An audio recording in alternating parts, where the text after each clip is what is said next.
Bismillahirrahmanirrahim. Assalamualaikum warahmatullahi wabarakatuh. Perkenalkan, nama saya Maulana Hasan dengan NIM 18722700005, Program Pendidikan Ekonomi, Mata Kuliah Ekonomi Pendidikan, Universitas Pancasakti Bekasi Kampus D, dengan dosen pengampu yaitu Ibu Hefi Ika Melvina MPD. Di sini saya akan mempresentasikan dengan judul Perekonomian Indonesia Pasca COVID-19 dan Pengaruhnya Terhadap Pendidikan. Semenjak tahun 2020, perekonomian di Indonesia dan di dunia tiba-tiba memburuk karena adanya pandemi yang mematikan jalannya proses bisnis hampir di semua sektor. Berdasarkan survei Kemenaker, pada akhir tahun 2020, banyak perusahaan yang terdampak langsung dari pandemi dengan data 88% perusahaan yang terdaftar. Dari sini mulai terdapat perubahan cara kerja perusahaan seperti diberlakukannya work home, teleworking yang menjadi pilihan utama bagi perusahaan, sehingga menjadi lebih fleksibel meskipun efisiensi jumlah tenaga kerja dan pengurangan upah menjadi tidak bisa dihindarkan. Dalam kesempatan ini dijelaskan bahwa hasil survei ada 6. Yang pertama, pemerintah perlu mengidentifikasikan perusahaan yang terdampak lebih detail lagi agar terdapat akses yang lebih luas atas beragam program pemulihan ekonomi khususnya intensif perpajakan, rekuntrasi, pinjaman kur dan non-kur, subsidi gaji hingga akses terhadap kartu prakerja. Yang kedua, perlunya pemerintah memberikan perhatian yang lebih bagi perusahaan UMKM yang terdampak pandemi meskipun saat ini pemerintah telah memberikan bantuan dalam bentuk subsidi kur, rekuntrasi, pinjaman, dan pengurangan pajak. Yang ketiga, pemerintah perlu memperluas informasi pasar tenaga kerja yang berorientasi pada jenis pekerjaan. Perusahaan juga didorong untuk menentukan spesifikasi keahlian yang dibutuhkan agar terinformasikan skill demand secara lebih luas.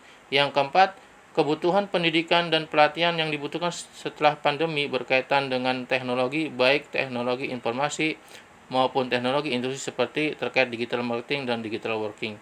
Yang kelima, dibutuhkan kebijakan dan peraturan yang menjadi landasan flexible working arrangement yang menyangkut jabatan dan jenis pekerjaan tertentu. Yang keenam, diperlukan kebijakan yang cukup komprehensif terkait penyatuan beberapa jaminan sosial bagi mereka, baik terkait pendidikan, kesehatan, termasuk program untuk masa pandemi yang lebih persisten. Setelah 2 tahun berlalu, berbagai macam usaha telah dilakukan untuk mempertahankan perekonomian Indonesia dengan beberapa rekomendasi di atas. Berdasarkan World Bank, pemulihan ekonomi Indonesia pasca pandemi COVID-19 terjadi di tengah lingkungan global yang semakin menantang. Pertumbuhan Indonesia meningkat pada akhir tahun 2021, yaitu mencapai 3,7% ketika Indonesia keluar dari global varian Delta yang cukup parah. Pada bulan Juli sampai Agustus, momentum tersebut terbawa hingga triwulan pertama tahun 2022 dengan pertumbuhan ekonomi sebesar 5% dan menyebar dan meningkatkan kasus COVID terkait varian Omicron yang singkat dan sangat tajam. Dampak corona terhadap ekonomi dan bisnis Indonesia. Yang pertama, penurunan pertumbuhan ekonomi Indonesia. Meskipun Menteri Keuangan memprediksi pertumbuhan ekonomi turun 2,3% sampai terpuruk minus 0,4%. Pelemahan nilai tukar rupiah. Menteri Keuangan memprediksi kelemahan sebesar Rp20.000 per dolar Amerika Serikat dalam skenario kondisi terburuk.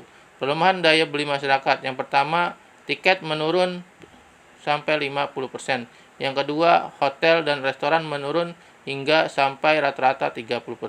Kenaikan harga bahan baku industri, terutama bahan baku farmasi, naik 60%. Kebutuhan bahan baku berasal dari Cina.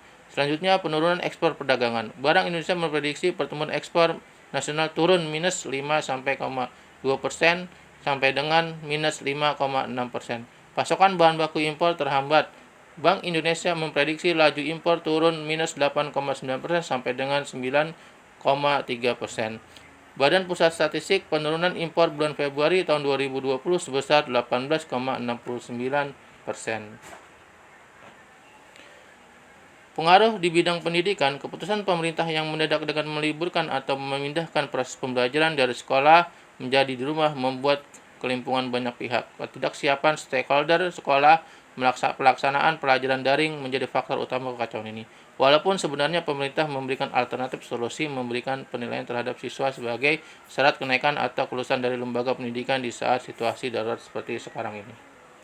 Banyak faktor yang menghambat terlaksana efektivitas pembelajaran daring, di antara lain Yang pertama, penguasaan teknologi masih rendah. Diakui bahwa tidak semua guru mengetahui atau bisa menggunakan teknologi, terutama guru yang lahiran tahun 1980 ke bawah, yang pada masa mereka menggunakan teknologi belum begitu masif.